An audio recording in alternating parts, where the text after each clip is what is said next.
আমাদের এই দেশকে যদি আমরা সামনের কাতারের দিকে দেখতে চাই, তো সামনের যে ধরনের টেকনোলজি আসছে, যে সায়েন্স যেভাবে আসছে, সেটাকে ফেস করতে হলে বিশেষ করে 4IR এর কথা বলা হচ্ছে, যে দেখা যাবে যে এই যান্ত্রিকরণের কারণে দেখা যাচ্ছে অনেক বেকার কিন্তু সৃষ্টি হবে।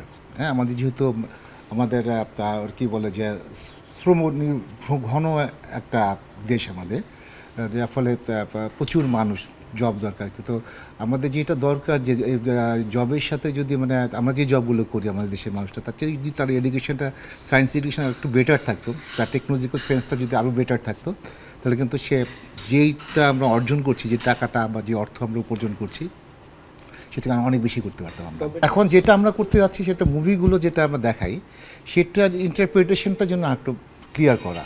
যেমন আমরা যেটা আপনার প্যান্ট্রিয়াম যে মুভি দেখানো হয়, সেখানে আমরা চাচ্ছি যে ওইটাকে আর একটু বাংলাটা একটু সহজ করা এবং কনসেপশনটা আরও মোর ইজি ভাষায় বলা, যাতে করে যে কোনো সাধারণ মানুষের জন্য বুঝতে পারে।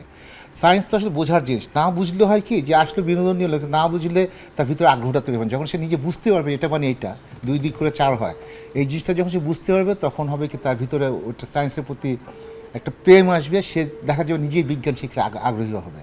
এবং আলটিমেটলি আগ্রহী হলে হবে কি, সে যখন দেখা যাবে সায়েন্সটা বুঝতে পারবে, তখন তার এডুকেশনটা যখন মানে এনরিচ হবে, তখন সে আলটিমেটলি যে জব মার্কেটটা, যে সেই জব মার্কেটে সে কিন্তু অ্যাড্রেস করতে পারবে। কারণ কি এটি তার শক্তি।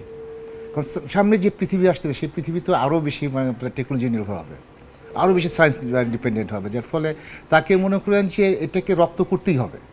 তো এখন সেটা হলে আমাদের কাজটা হলো যে সায়েন্সটাকে বিভিন্নভাবে উপস্থাপন করা, যাতে করে স্কুলে বা কলেজে বা ইউনিভার্সিটিতে করছে একভাবে, আমরা একটু অন্য আঙ্গিক বিনোদনের মাধ্যমে একটু করা, যাতে সে এই অ্যাপ্রোচটা দেখায় না, হয়তো যে এই অ্যাপ্রোচের মধ্যে অন্য একটা অ্যাপ্রোচের মধ্যে সে একই জিনিস দেখলো, হয়তো এতে হবে কি তার সার্বিকভাবে জ্ঞানটা বাড়বে।